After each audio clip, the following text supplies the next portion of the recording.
Hey guys, it's Holly. So I have a very exciting LEGO Star Wars review for you today, as we will be taking a look at my first ever UCS ship for Star Wars, also the first prequels UCS set in a very long time, and that is the Fan Choice Republic gunship. Now this thing is giant. And if you guys want to see my first reactions to this set, I will leave a link to the unboxing video up in the cards, but this thing is giant, and to be honest, it's been sat just sort of in front of this cabinet on the floor for a very long time because it is very long and it has a giant wingspan. So this thing has 3,292 pieces, and because it's so large, it also means it has a really big price tag. So this set will be retailing for $350 US, 330 Great British pounds, and 280 Australian, and yeah, it's a lot. Also, a very big thanks to LEGO for sending me this set for review. I was very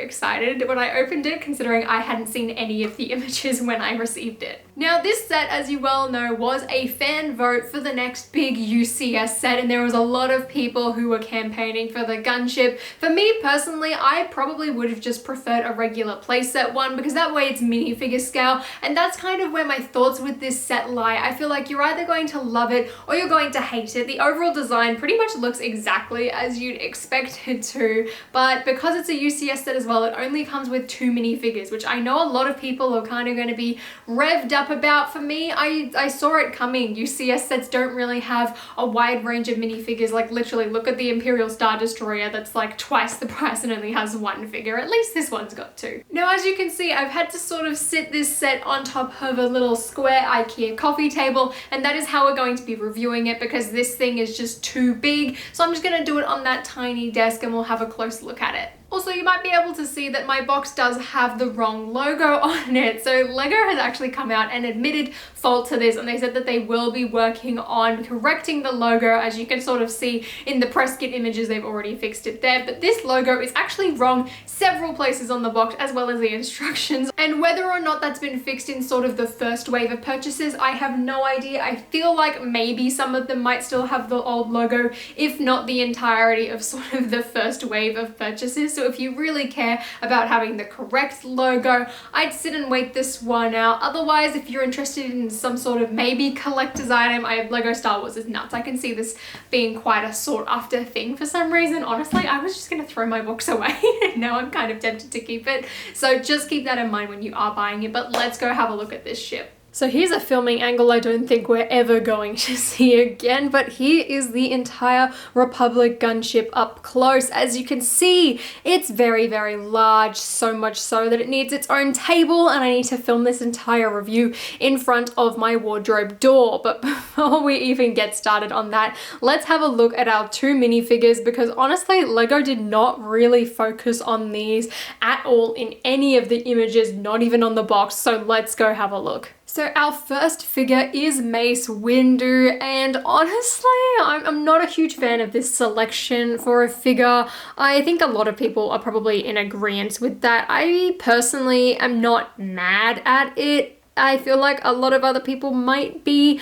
I'm just sort of, I don't want to be that person, but I'm just disappointed. I would have personally preferred Obi-Wan or Anakin or Padme. Just give us something a bit more interesting than Mace Windu of all things. And he's kind of going by the theme of dirty, ripped robes from last year with Obi-Wan and Anakin, and he has some nice little dirt marks on there from the Geonosis sand, which I think looks alright. Even on the back, there's a little bit there. His face print, I'm not too fond of. I mean, I'm glad that it's angry, because LEGO usually just does kind of happy or like slight smirks.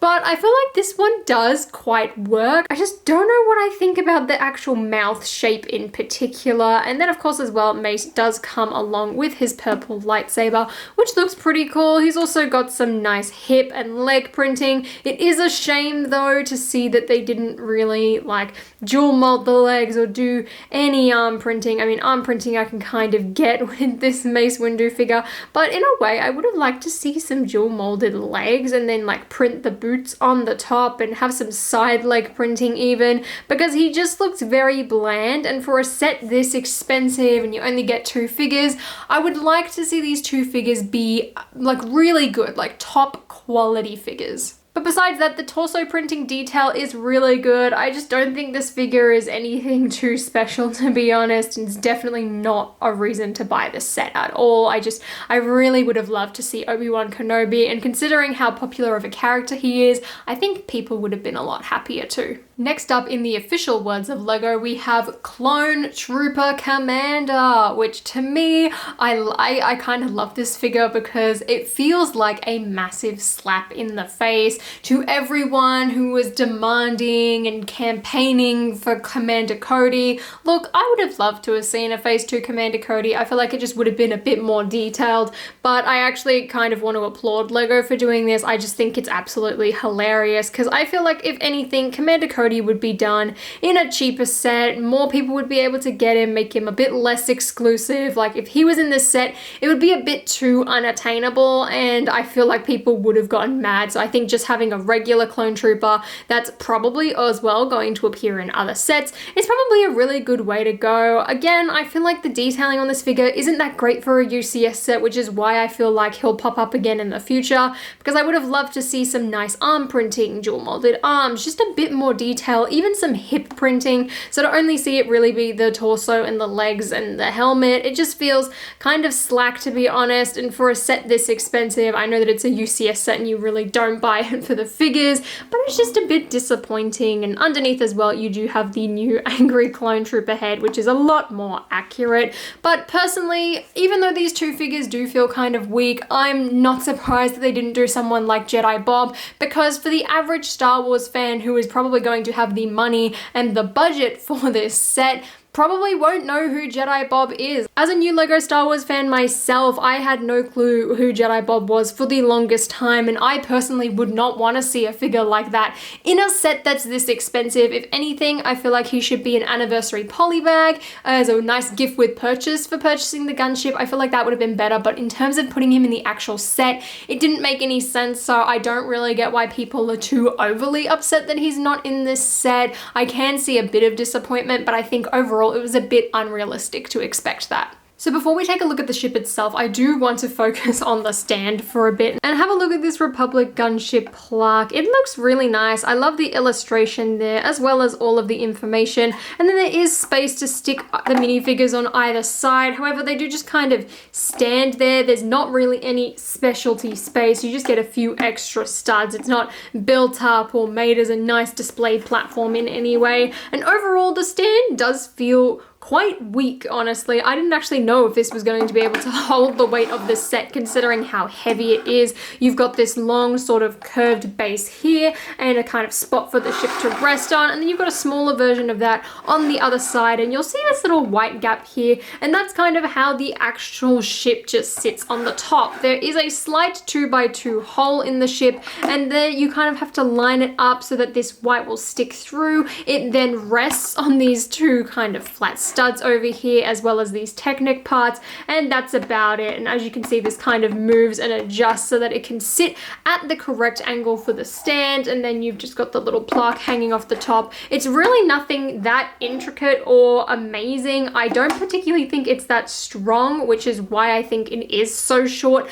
Because this ship is so dang big and heavy, it needs to be close to the ground so that something doesn't fall over. And lastly as well, that plaque is kind of adjustable. You can angle it up if you'd like, and that is pretty much it. There's not really much to this bit. So looking at the gunship, it's very detailed, it's very slick, it looks pretty much exactly how I thought it would as well. It's just a giant version of all the playset gunships we'd gotten before. There are quite a lot of really nice printed domes and cockpit pieces. I think they look really good. Everything is just giant though, and that's kind of where my main issue with this set is. I think it's too big. Even building this was sort of a struggle to try and work out how to actually put it down and actually work on this set. It takes up half of my desk. Like it was a nightmare to try and get built. There was also quite a lot of Technic pieces all on the inside. You can see quite a bit of it as well, just from sort of here and kind of moving around, which isn't too big of a deal, I think, but Technic isn't my favorite thing to build with, so it was really painful, and there was kind kind of one issue that I had with it, and it's in regards to this sort of sliding panel here. You can kind of see that it doesn't completely close, but we'll have a better look at that in a second. Now, in terms of actually how big this ship is, it is 27 inches or 68 centimeters long, and its wingspan is 29 inches or 74 centimeters long. So it's actually wider than it is long, which makes this thing honestly a nightmare to display. And kind of looking at this press kit image, I honestly don't understand how this guy could hold it, because this thing is 6 kilos or more, which is just ridiculous, I think, in my opinion. And it's honestly not very practical. As much as I love the slick design of this thing, I don't think it's practical in the slightest. I honestly feel like you're better off just buying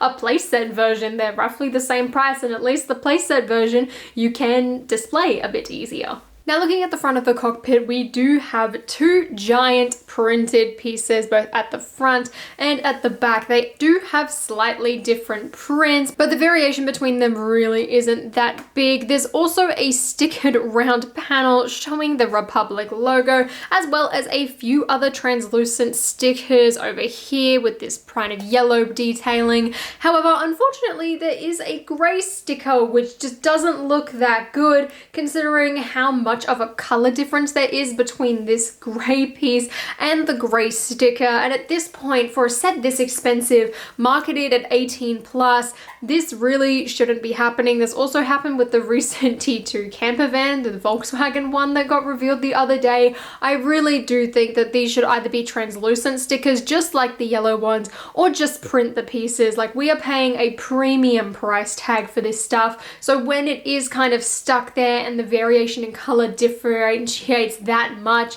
it is not a good look at all. Now at the bottom you do get this little doorway, which I guess some of the characters could come out of. Then again, this scale is so much larger than actually minifigure scale, so it doesn't really make too much difference. There's also a few more translucent stickers down the bottom here, as well as one on this giant 6x6 flat piece, which again, the translucent ones don't look that bad. It is just these kind of grey ones trying to match the Lego colors. At the front of the ship as well, you do get the 2 turrets, which can move around using these 3x3 ball pieces and kind of give you some guns to point and shoot, which look really nice. And basically, this entire front section is then sort of duplicated and mirrored on the other side. They look exactly the same. Now, heading down into the middle of the ship, you can see a few movable features, starting off with these giant printed domes, which look really nice, and you can open them up, and inside there is a little seat. You can also sort of open up these white bits, kind of shows you how it's built there, and you can see the chair, as well as some sort of controls and handlebars, and sort of all of the pieces made to make that look proper. And this entire thing can sort of move and twist and articulate. However, you can't actually tuck it inside of the ship because the domes will crash into this wing piece, which once again can actually move out.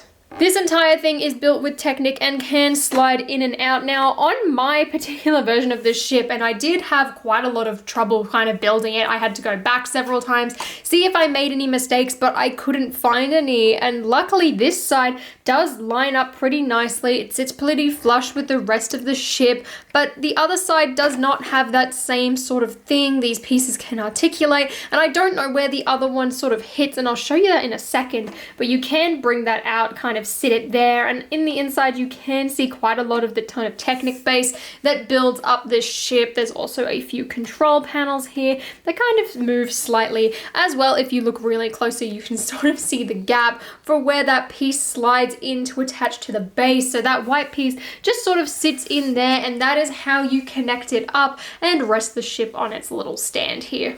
The bottom of the ship looks pretty good. Everything is really nicely smoothed off. There's still a little bit of studs everywhere, but for the most part it is kind of all completely finished. I guess from here then you sort of can tuck in those balls, but once again, it won't exactly close all that flush. It kind of sticks out a bit. Then again, those door pieces aren't really the best in general. You can also sort of move this one up and down, and that's purely because of the way it had to be angled. And there's not really too much on the inside here in terms of detailing. There's kind of some great pieces on the sides of the doors just to make it look a bit interesting, some archways, but there's really nothing there. This entire inside section here is pretty much empty, and then you've just got little hallways. Nothing really too exciting here. Now, as you can see, the design of the ship is really nice and smooth. There isn't too many exposed studs, and when there are, they're very minimal for the most part, which looks really nice. There's a few texture pieces here using some gold bars, as well as some plates and all that. The top as well is very smooth, and this is all sort of built up in one giant piece. If you kind of lift it up, you can see the gaps here. You've also got these two giant blaster guns on the top, which are the last things you build sort of on top of the ship, and they're all kind of built up in Technic and attached by 2 Technic pins, because this sort of whole interior inside here is all Technic based. Some tricky parts to the build actually include these little angled pieces here, as they're really hard to sort of line up and actually clip on correctly, which I wasn't too big of a fan of. Kind of rotating the ship around, you can sort of see what I mean by this arm not actually lining up with the rest of the build. There is a really big gap here where it actually hits the side of the ship, and I cannot figure out how to fix it for the life of me. I really feel like it's just far too heavy that this thing actually won't work. It sort of just kind of gets stuck. I cannot work it out. This thing seems to dip quite a bit. If it was lifted up a bit more, I imagine it could fit in, but then that entire piece, as you can see, just pops right off because it's only attached via this sort of Technic brick here, which isn't great. And it's pretty easy to fix, as you can see, it kind of connects onto this bit here, but overall it's really not built all that great. It's very weak. I've had several problems with this, trying to go back through it, fix it, see what I did wrong. Really wasn't a huge fan of that. But while the wing's gone, we'll actually take a look at the back of the ship, because this entire back door can actually pop open, sort of give you a little entrance onto the back of the gunship, and then you can lift this entire thing up, and it does sort of connect to a few studs there, so it's not just going to fall down randomly, kind of like the wing fell off randomly. Now, as you can sort of see with these panel designs, there are some gaps on the inside, and on the underneath there are these little blaster guns and things like that. You do have to make quite a few of these in this set, so the build kind of does get a bit repetitive in that regard, and just in general, parts of this build were quite repetitive because you've got to repeat things on different sides, and because of the scale of it, they really make you do one section and then completely rotate the ship and do another, which is another reason I feel like the size just isn't too great on this thing, because of how much you do have to rotate things and spin them around. But this entire panel can adjust. There are just some smooth pieces here, as well as these more kind of interlocked pieces on either side, so that way you can get the angle for this to sit correctly. But as I sort of said, it really does not fit flush in there. Now, looking at the top of these wings, once again, everything is very smoothed off, and I really like the design of this. I think it looks really good. You've got another one of these printed dome bubbles here, which you can sort of lift up ever so slightly, not really, and there is another one as well on the opposing side, which you can kind of see there, as well as some of those other guns. You can see what I mean by it kind of gets a bit repetitive. As you can see, the ship is kind of back heavy, so the entire thing's sort of falling over as I try and show you that. But the wing design in general, I really like the look of. It's very smooth, very long and time consuming, I can sort of tell you that, but I love the pieces used here. Everything looks really slick. I love the color scheme. I love the design. It is a bit of a dust magnet. I've already got some dust on mine just from sitting on the floor for a couple of days. There is one sticker as well on this piece, that being that gray panel, which again, the color doesn't match this light bluish gray, which really sucks, but at the same time, because it's not on a gray piece, I'm not as worried here. At the back as well, you can see some more of these tricky angled pieces to sort of get on, and a lot of really nice detailing on the back end. You've got a bunch of cheese slopes here that are all kind of surrounded by bracket pieces. You have this little gun at the back as well, which I accidentally just pulled off. That wasn't all too well. As well as some really nice, smooth, once again, clean plates and detailing. This ship is very beautiful in that regard. And luckily, because it is so big, you don't really look at the underside of these wings because of the way that they're angled, so it doesn't matter that they're sort of incomplete from the bottom. At the top as well, there is some really nice detailing. You have some more round stickered pieces here. Again, everything is really tiled off, as well as these two guns, which can actually spin around. You can't really lift them up or anything. Maybe they're engines or turbines, I'm not too sure. I haven't watched Attack of the Clones since Christmas time, so I might be a bit wrong. You can also see there are some more red stickers on here on these little jets, but other than that, there really isn't too much detailing besides those sort of stickered pieces there. Everything looks really slick, really neat, and very, very clean. At the top, there is one last sticker, which is a white one on top of a white piece. So again, the gray coloring doesn't really matter too much here.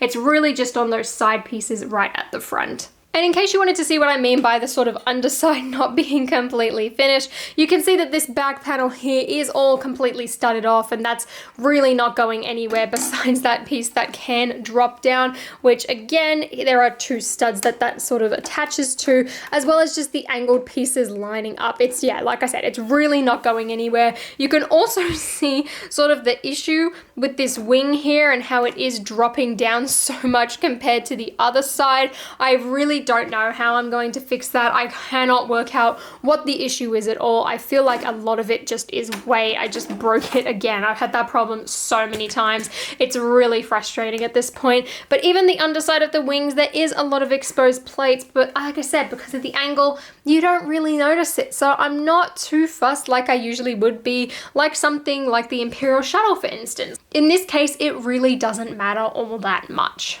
So that is the LEGO Star Wars UCS gunship. I think overall it's just a bit too big for my liking. I would have much preferred it to be at that smaller UCS kind of price point and scale. The one that R2-D2 was at, I feel like it would have been just a bit better. Still UCS, but a lot sort of closer to minifigure scale. But I really feel like the designers were just trying to go for detail here, which is why it is so big. But I think for the ship's design, considering how long it is and the fact that it's got a giant wingspan, it does just feel a bit too big, and kind of the nature of the ship as well. It feels very sort of hollow and empty on the inside. You can see a lot of the Technic joints at some angles. So in that regard, not my favorite, but I think just from the exterior of the ship, this thing is beautiful. I do wish though that there was an Obi-Wan Kenobi minifigure instead of Mace Windu. I feel like that would have been a bit better, or even Padme. I feel like there was so many other named characters they could have gone for to put next to just a regular clone trooper that would have been better. I also don't expect that clone trooper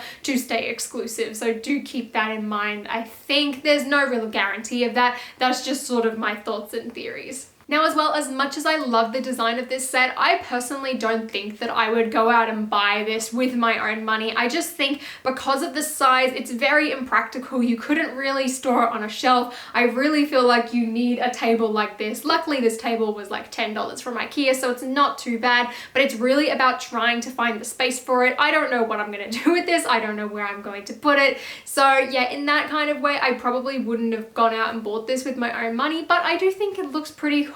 I just think the size is a really big thing for me personally. So for that reason, I'm going to have to give this set an 8 out of 10. But please let me know what you guys think. Do you plan on getting it on release day for the box, or just because you're excited? And if you guys enjoyed this video, please give me a thumbs up and consider subscribing to my channel down below. And like I said as well, if you do want to see my sort of first impressions and reaction to this, I will leave that linked at the end of this video as well. And until next time, guys, I'll see you later.